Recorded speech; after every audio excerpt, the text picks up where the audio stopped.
Bonsoir. Je vais donc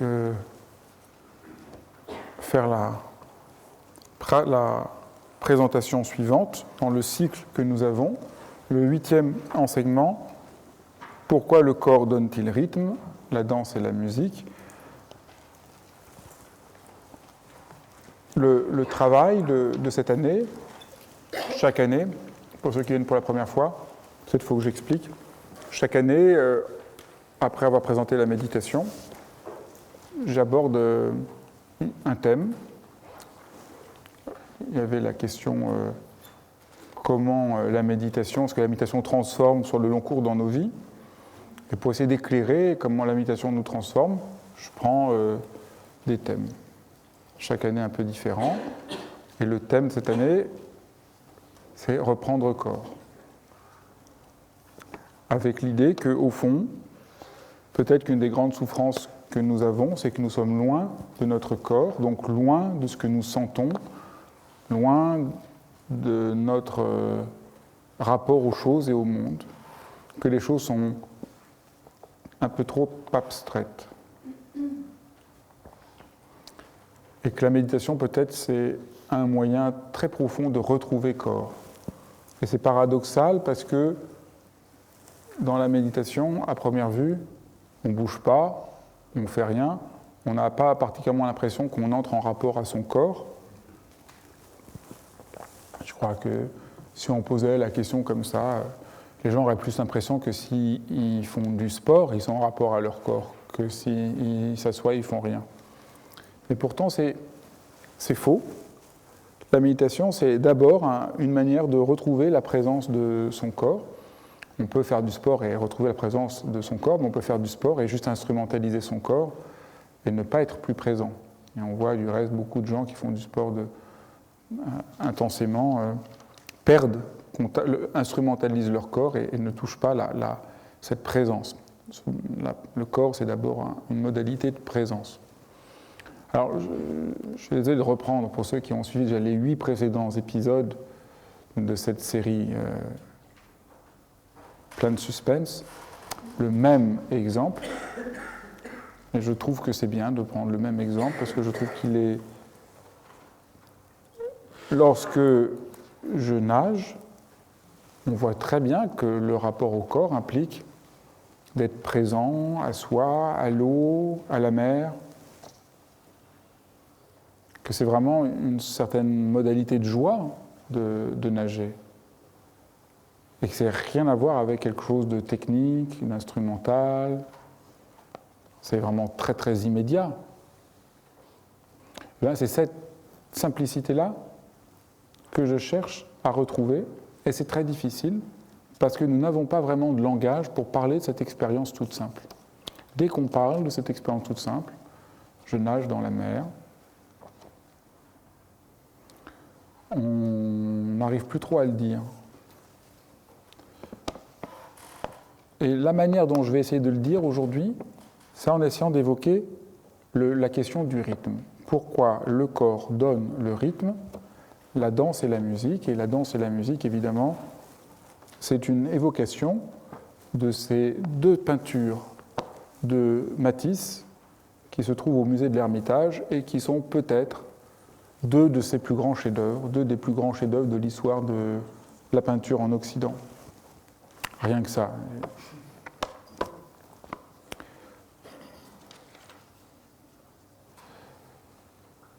Alors, le rythme, qu'est-ce que c'est le rythme? Est-ce que quelqu'un aurait une réponse? Qu'est-ce que c'est le rythme? Qu'est-ce que c'est le rythme? Qui veut tenter? Qui veut aider? Qui veut tenter une réponse?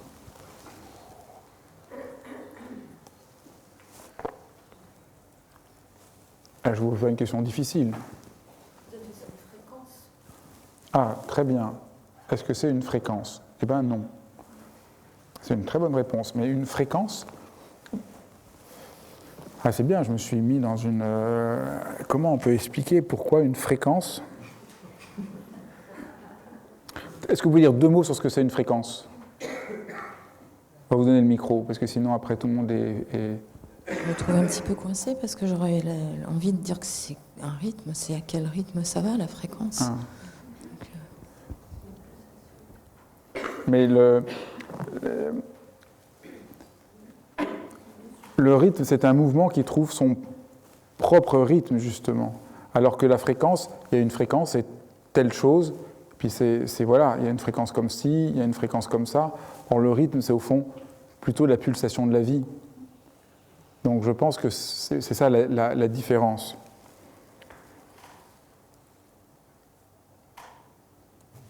Il y a quelqu'un d'autre qui veut tenter? Deux tentatives. Je suis très content.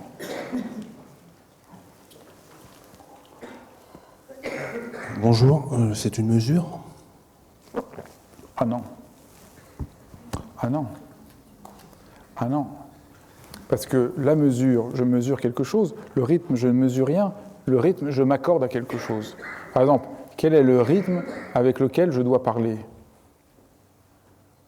Le rythme auquel je dois parler, c'est plutôt une manière d'être, plutôt t'as dit mesure. Donc je crois que mesure ne permet pas d'éclairer rythme. Oui? Bonjour, moi j'aurais dit c'est un mouvement dans un espace-temps donné. Voilà, ça c'est vraiment, je crois, beaucoup plus éclairant, et ça n'est pas ça.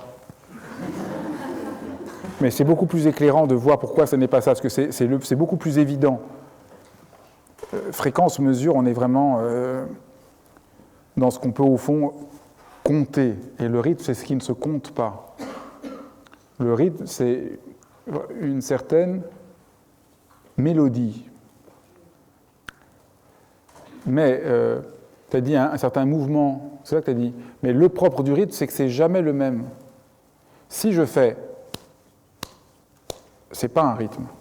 Le rythme, il faut que ça s'accorde, il faut que ça bouge. Le vrai rythme, c'est quelque chose qui vraiment s'accorde. Trouver le rythme juste. C'est toujours une manière d'être accordé. Il ne peut pas y avoir, ça ne peut pas être une mesure parce que le rythme implique qu'on s'accorde à la situation. Quand on danse, on trouve le rythme. C'est pas parce qu'on va au même. Si vous mettez un métronome, vous n'avez pas un rythme. Le musicien a un rythme parce qu'il y a une pulsation qu'il vit, qu'il traverse, qu'il incarne. Et donc trouver le rythme, c'est ça que c'est le corps. Si tout ce que vous avez dit, la fréquence, ça ne dit rien sur le corps. Si je dis que le rythme c'est le corps, c'est que le corps est toujours déjà en relation. Il est toujours déjà accordé. Donc il est toujours déjà dans un certain rythme.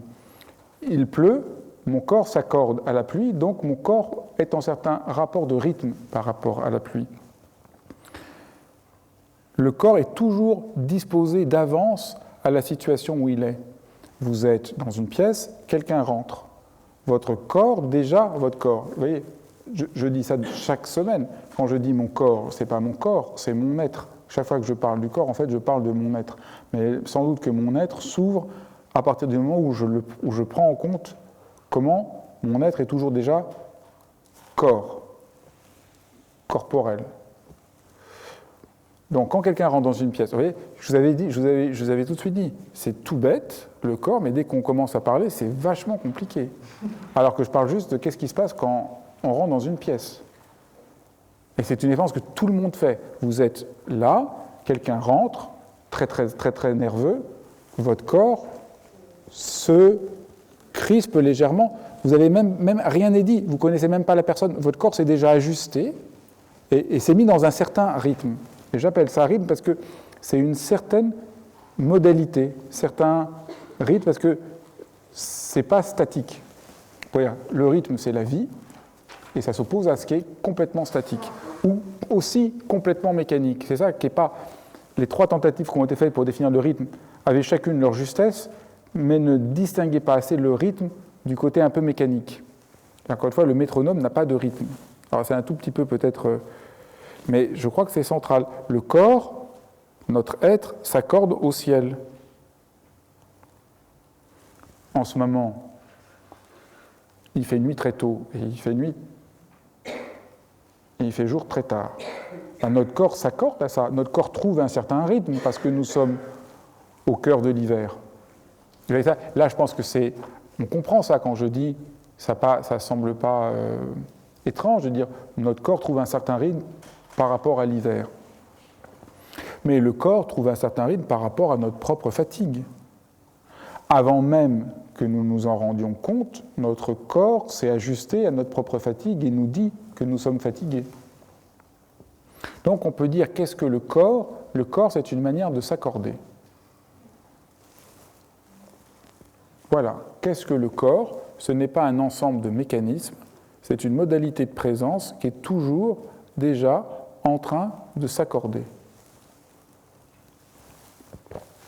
Ça a l'air très, très, très, très étrange, parce qu'on ne parle pas comme ça d'habitude. Mais je crois que ce que je fais est une description le plus simple d'une expérience que vous avez tous vécue. L'hiver, votre corps s'accorde à l'hiver. Quelqu'un rentre dans une pièce, votre corps s'accorde à la personne qui rentre dans la pièce. Ce n'est pas une réflexion intellectuelle, vous n'avez même pas eu le temps de penser, mais vous êtes déjà disposé, accordé. Et accorder, vous voyez, on parle de rythme, je parle d'accorder. On voit bien ici que l'image musicale est la plus à même d'expliciter cette expérience que nous avons. C'est toujours une certaine expérience musicale de vivre.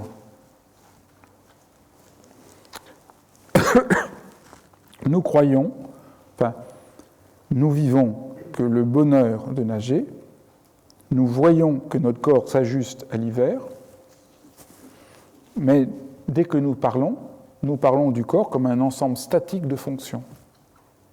Et nous avons complètement perdu le fait que le corps est profondément dynamique.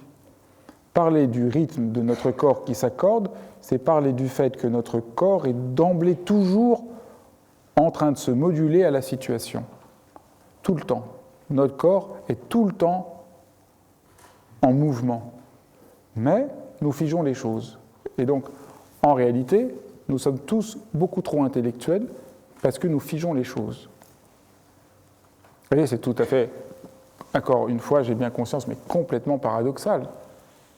Pour la plupart des gens, une œuvre d'art est un peu intellectuelle. Pour quelqu'un qui a touché un tout petit peu le sens de la présence, c'est l'inverse. Pour la plupart des gens, prenons un homme politique, au hasard, François Fillon, qui est pragmatique. Et pour lui, Matisse est un intellectuel, ou Rimbaud.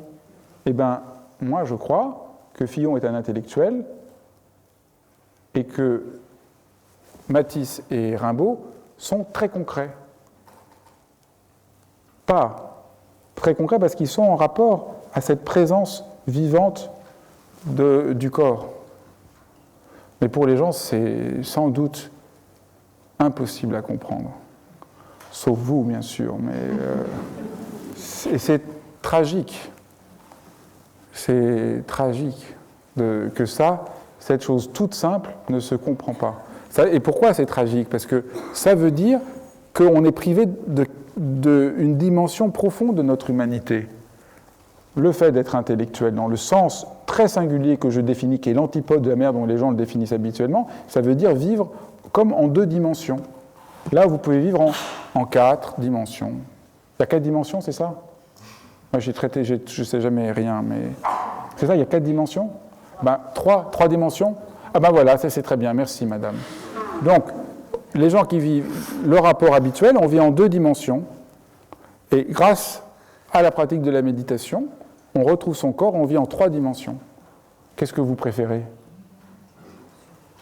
Et c'est ça, la perte du rythme, c'est-à-dire la perte d'entente, comment notre corps est toujours en train de s'ajuster et nous donne quelque chose, ça veut dire ne vivre plus qu'en 2 dimensions.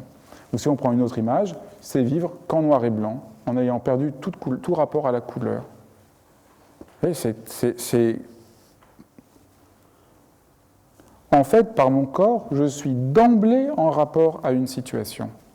Nous croyons, notre corps est statique, il y a une situation, et il faut que je fasse un effort pour entrer en rapport à la situation. Donc nous pensons, alors que c'est à l'encontre de votre expérience. Je suis dans une pièce, en réunion, quelqu'un rentre, très nerveux, je suis moi là, et maintenant je vais faire un effort pour entrer en relation à la personne, essayer de décrire ce qui se passe, comme si ça devait passer par la tête. Alors que ce n'est pas du tout ça ce qui se passe. Je suis d'emblée en relation, mon corps est déjà en rythme, et je suis déjà dans une certaine danse par rapport à cette personne.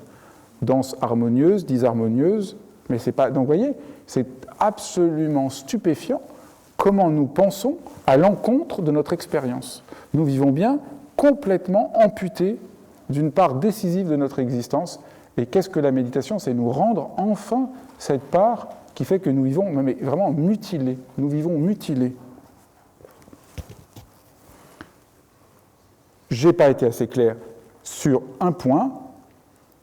Au fond, on pourrait dire, les définitions que vous avez données du rythme, d'abord, sont en termes de vitesse, une certaine modalité de vitesse. Mais ce n'est pas ça. Le rythme n'est pas une vitesse. Le rythme, c'est la vitesse juste à ce moment-là.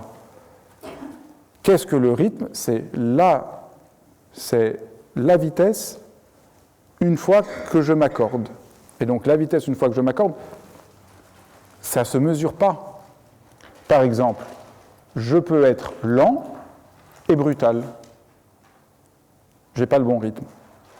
Et je peux être rapide et juste. Vous voyez, donc, ce n'est pas du tout une question de vitesse, c'est une question de bon tempo.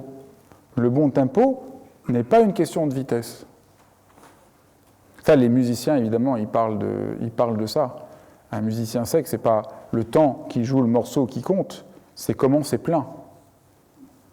Et le temps à avoir avec comment c'est nourri, pas combien on le mesure. Je parlais à un médecin, il essaye de demander d'essayer d'enseigner la présence dans l'hôpital où il travaille. Et les gens lui répondent, mais je n'ai pas le temps d'être présent, je n'ai plus le temps. Tout est chronométré. Et ce qu'il leur dit, alors évidemment c'est logique, et tout ce qu'on explique, on n'a plus le temps, comment retrouver le temps, il faut s'arrêter et tout. Mais c'est pas. Donc aujourd'hui il y a toute cette idée-là, il faut ralentir et tout. Mais c'est complètement pas vrai. Ce qu'il faut, c'est la qualité de présence. Vous pouvez avoir très peu de temps et être présent.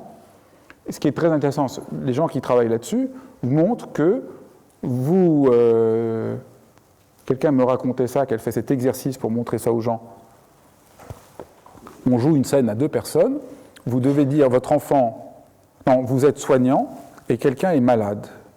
Et vous devez partir, elle vous appelle, et vous devez partir parce que vous avez un rendez-vous. Vous avez 1 minute pour lui parler. Et tout l'apprentissage, c'est de montrer que dans cette 1 minute, vous pouvez dire « excuse-moi, je n'ai pas le temps », et il y a quelque chose de brutal pour la personne, et vous pouvez complètement être avec elle en 1 minute et changer complètement la manière d'être. Comment on apprend ça? Ça, c'est la question du rythme. C'est la question du rythme et de la présence. Ce n'est pas la question du temps. Et ça ne peut passer que par une présence corporelle. Et nous, on voudrait ralentir dans la tête. Et c'est, encore une fois, on ralentit du mauvais endroit. On ne peut pas ralentir avec la tête.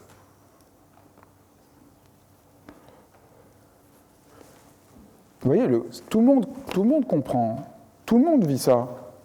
Parfois, on est dans une salle, dans une réunion, et on ne sait pas quoi faire de son corps. On n'arrive pas à ajuster son corps dans la situation. Alors moi, ça m'arrive quand je suis photographié. Ce matin, on m'a photographié pour un journal, donc ils viennent me photographier. À l'instant où ils me photographient, mon corps devient une énigme.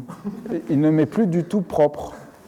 Donc il faut que je sois dans un certain état, et mon corps est là complètement désajusté de tout. Il a perdu son rythme, je ne le reconnais plus. Il faut que je sois détendu, je suis encore plus crispé. Il faut que je souris, j'ai envie de pleurer. Donc c'est vraiment, mon corps est désaccordé. Donc on voit bien, vous avez tous vécu ça. Où vraiment, des fois, on est dans une réunion, il y a plein de gens, tout le monde a l'air de parler, vous êtes là, et votre corps, vous ne savez pas qu'est-ce qu'il fait. Non? Vous n'avez jamais vécu ça? Ça, c'est vraiment, voilà, pourquoi on ne parle pas de ça? Ça, c'est ça. Et comment on se réaccorde? Comment on retrouve le bon rythme? C'est pas... Et sans doute, le rêve, c'est d'être suffisamment dans un mouvement de danse et d'être assez à l'écoute du corps pour réussir, parce qu'on est suffisamment sensible à comment notre corps s'ajuste pour le laisser trouver le rythme juste à la situation. Mais moi, je dis ça ce matin, ça a été vraiment un fiasco complet. Enfin, après, le photographe était plus malin que moi, donc il a réussi, mais c'était un fiasco complet parce que je n'arrivais pas à me foutre suffisamment la paix pour réentendre assez comment mon corps s'ajustait, laisser mon corps s'ajuster à la situation. Enfin, j'insiste beaucoup sur le fait de se foutre la paix, que c'est l'essentiel de la pratique de la méditation, parce qu'en se foutant la paix, on laisse notre corps s'ajuster et trouver le rythme qu'il accorde à la situation. Et ça demande un tout autre type d'écoute que l'écoute cérébrale que j'appelle ici entre nous à la François Fillon. Juste pour qu'on s'entende.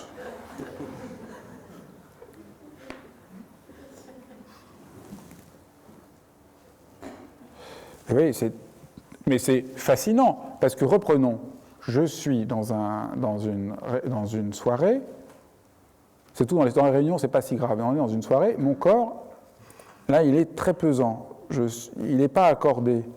Et alors, ce qui est très étrange, c'est plus j'ai conscience, j'ai conscience de mon corps, plus j'ai conscience de mon corps, pire c'est. Et quand je suis dans la danse, j'oublie mon corps. Et quand j'oublie mon corps, il chante. Quand je nage, je n'ai pas en train de penser à mon corps, je nage. Donc mon corps est pleinement présent. Si je commence à penser à mon corps, je n'arrive plus à nager. Donc, vous voyez, c'est tout à fait... C'est pour ça que je ne l'ai pas dit ce soir, mais c'est pour ça que je suis tout à fait embarrassé qu'on a appelé la méditation pleine conscience. Parce que entre nous, l'idée d'être en pleine conscience, c'est la pire torture qu'on puisse affliger à un être humain. Un être humain, il est content quand il a plus besoin d'avoir conscience et qu'il est juste dans une présence où il s'oublie lui-même pour danser avec la vie. Et moi, je dirais, méditer, c'est pas être en pleine conscience, c'est être en pleine présence, c'est d'apprendre à danser avec la vie. Il faut juste que je fasse une petite parenthèse pour que personne ne pense que ce que je dis est dirigé contre ceux qui enseignent la pleine conscience. Je pense juste que la traduction est malheureuse. Je pense juste que le mot anglais mindfulness ne peut pas se traduire en français par pleine conscience, que c'est une erreur de traduction. Ce n'est pas la chose même, je trouve ça très bien. Moi, ce que je fais, c'est de la pleine conscience, mais juste que je préfère appeler pleine présence. Et je crois que cette distinction est très simple et très libérante. Être présent, c'est pas être conscient. Être conscient, ça, c'est ce que fait François Fillon. Mais nous, on essaye d'être présent. Vous voyez, Rimbaud, il n'essaye pas d'être conscient. Matisse, il n'essaye pas d'être conscient. Il essaye de danser avec le monde. Il essaye de danser avec le rythme.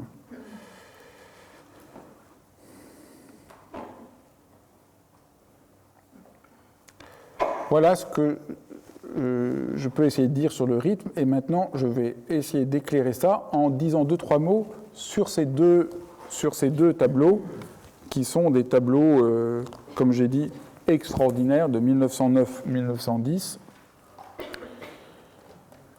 Et je fais une autre parenthèse, je suis d'autant plus content de vous parler de ces tableaux. Donc moi, évidemment, vous avez tous deviné que si je vous parle de tableaux, c'est que je reviens, quand j'ai préparé cet enseignement, je revenais du musée de l'Ermitage, parce que je ne parle jamais que de tableaux que j'ai vus et dont j'étais présent quand j'ai préparé l'enseignement, mais vous pouvez voir quelque chose de ce tableau à la Fondation Louis Vuitton, donc vous avez la possibilité d'avoir à peu près une expérience, pas de la musique, mais de la danse, puisqu'il y a un passage du tableau de la danse dans un tableau où le tableau est inclus et vous pouvez sentir quelque chose de ce que c'est le rythme. Et Matisse, c'est vraiment le peintre le plus extraordinaire, puisqu'il ne peint plus rien d'autre que ce rythme-là dont je parle. Non plus une chose figée, mais vraiment comment on s'accorde au rythme. Et vous voyez, la danse qui est là, elle nous entraîne en elle, et on sent qu'il y a une liberté du corps. Ce n'est pas une représentation de la danse. On en a vu plein des représentations de la danse. Ce qui est inouï dans le tableau, c'est qu'il ne représente pas des gens en train de danser, c'est qu'il montre ce qu'est la danse. Et dans le rythme de la couleur et le mouvement, on est pris dans une... le tableau vous aide à vous réaccorder à vous-même et au monde. Je crois que c'est ça qui se passe dans le tableau. Alors là, vous êtes juste un tout petit peu obligé de me croire, à la différence de tout ce que je fais jusqu'à présent, parce que vous n'avez pas le tableau devant vous, donc c'est un peu difficile. Mais disons, voilà, là, vous vérifierez, mais je crois qu'on peut dire que c'est ça qui se passe.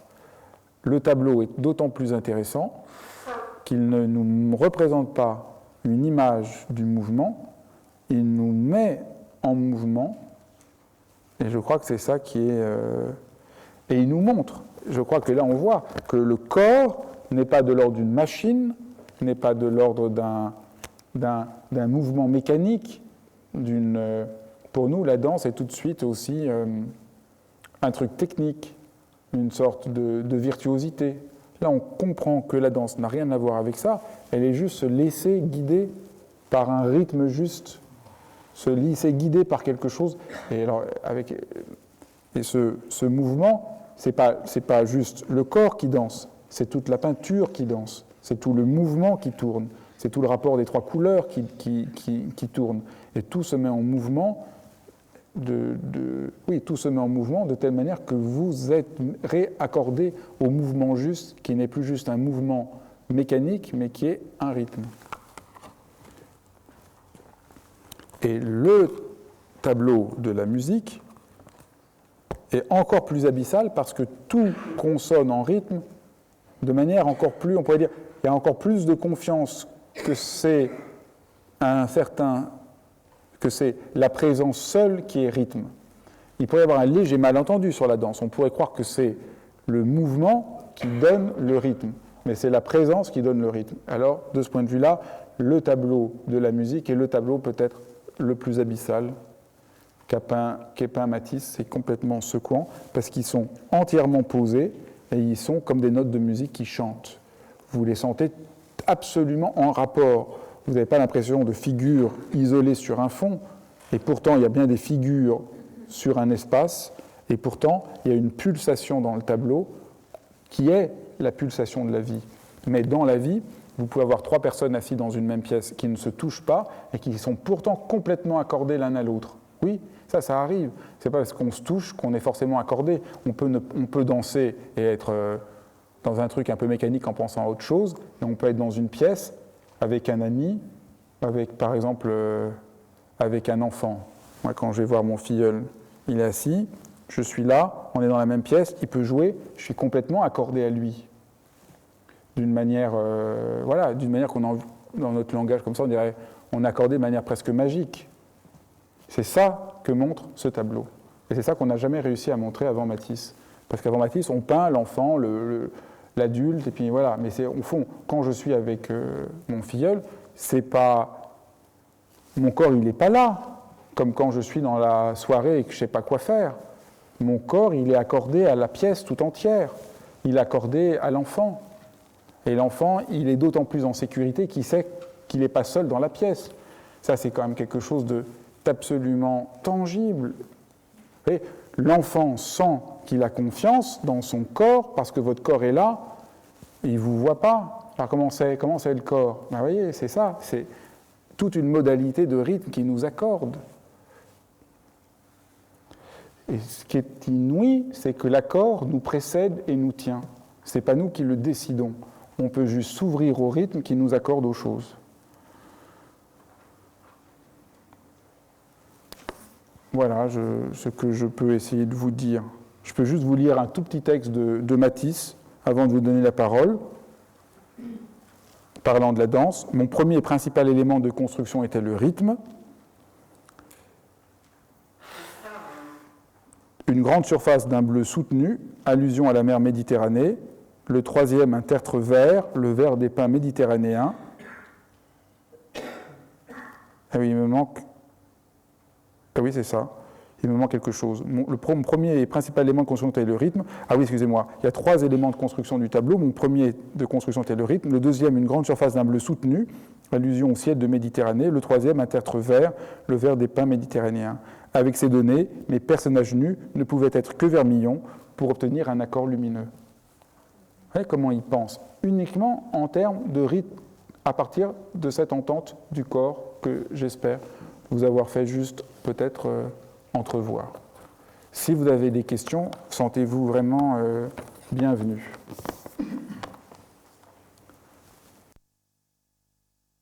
Tout à l'heure, vous avez dit que la méditation n'était pas faite pour tout le monde. Vous le pensez vraiment? Ah oui.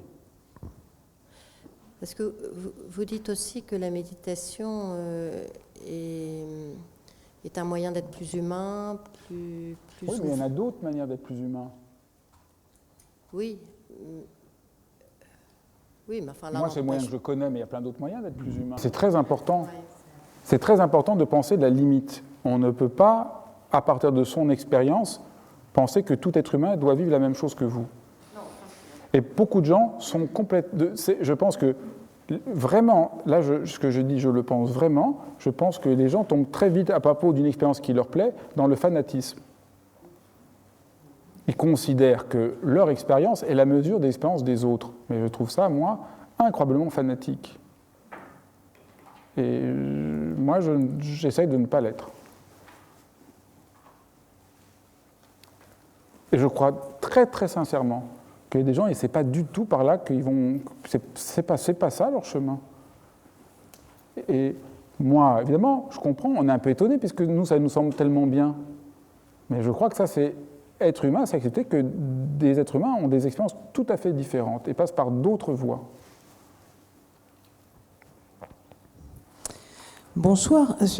C'était pas ça que je voulais dire initialement, mais en t'entendant, je pense que c'est très très important. Tu sais que je suis en train d'essayer de transmettre la méditation à l'école, et évidemment, je suis confrontée à des élèves qui restent avachis sur leur chaise pendant la séance.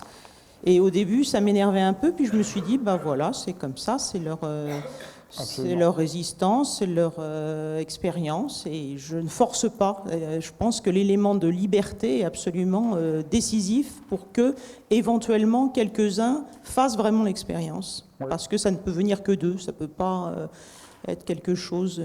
oui, sinon, et puis, il y en a, ce n'est pas le moment, ils ont autre chose à faire dans leur vie. Exactement. Ils ont besoin d'autre chose. Alors d'autre part, merci pour cette belle réflexion sur le rythme. En t'entendant, j'entendais tout à fait autrement la fameuse phrase de Nietzsche qui dit que je ne pourrais jamais croire en un Dieu qui ne saurait pas danser. Et ça, si on parlait du divin en ce sens-là, il y aurait plus de monde dans les églises ou dans les synagogues, ou je ne sais pas où. Mais ou en tout cas, s'ils y vont, ils iraient pour de meilleures raisons. Exactement. Surtout. Exactement. C'est-à-dire que ce serait le dieu de l'accord, hein, le Absolument. dieu de la vie. Qui nous accorde à la vie. Voilà. Ça serait quand même mieux. Mais là, il ne faut pas trop rêver quand même.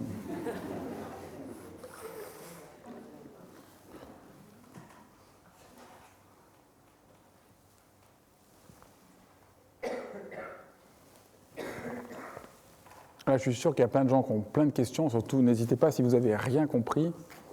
Surtout... Bonsoir. Peut-on méditer dans un train ou dans un endroit qui ne serait pas en harmonie avec le corps? Ah bah non, mais là, bien sûr, si vous pratiquez dans un train, vous ne faites rien de telle manière que votre corps réussisse à s'accorder avec le train. Il n'y a pas de situation. Chaque situation, on doit s'accorder. Donc le train, c'est un très bon endroit où pratiquer la méditation. Est-ce que c'est suffisamment clair ?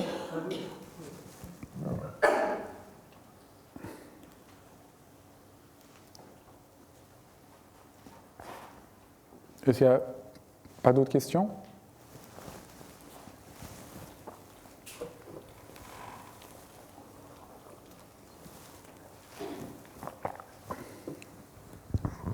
Ma question, elle est toute simple. Depuis combien de temps méditez-vous ? Et pourquoi vous voulez savoir ça ? ça m'intéresse.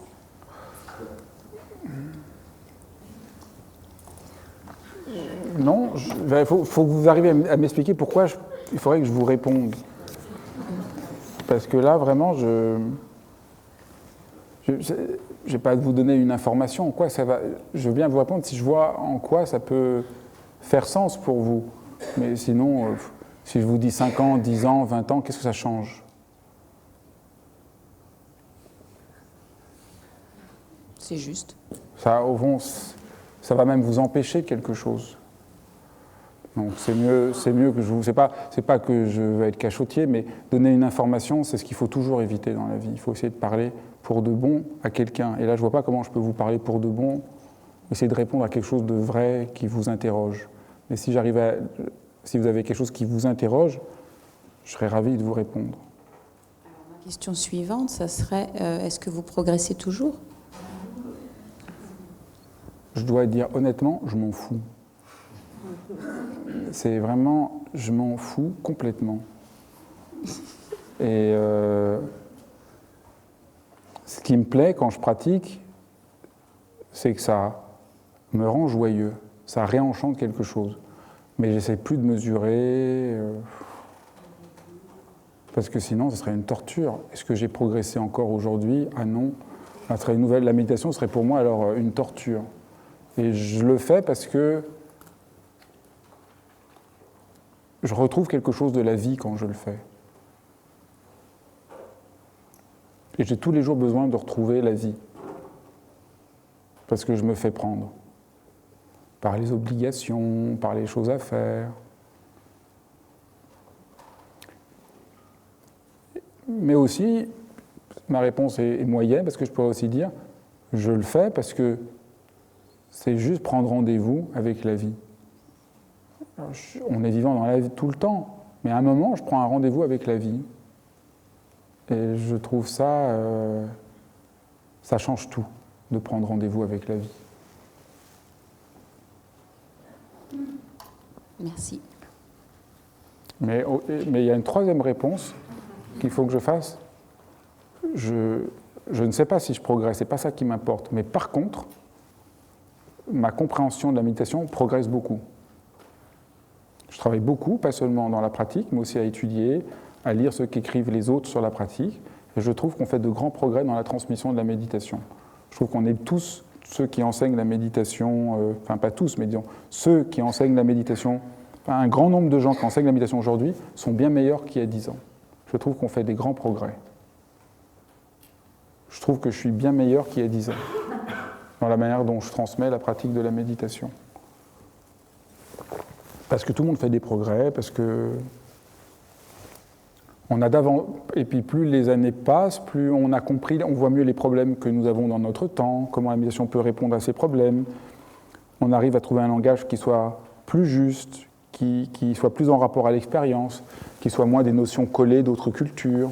On arrive à inventer une méditation complètement occidentale. Il n'y a plus besoin de faire des références. Et donc je trouve qu'on fait des grands progrès. Quand j'ai commencé à pratiquer, par exemple, on ne parlait pas du tout du corps. La méditation était présentée un peu comme une science de l'esprit. Et puis on a commencé à se rendre compte que c'était une complète mécompréhension, que la méditation c'est d'abord une expérience corporelle. Donc on a commencé à parler de ça. C'est je trouve ça très très important. Et donc ça, je trouve qu'on progresse beaucoup. Ben voilà, écoutez, merci beaucoup.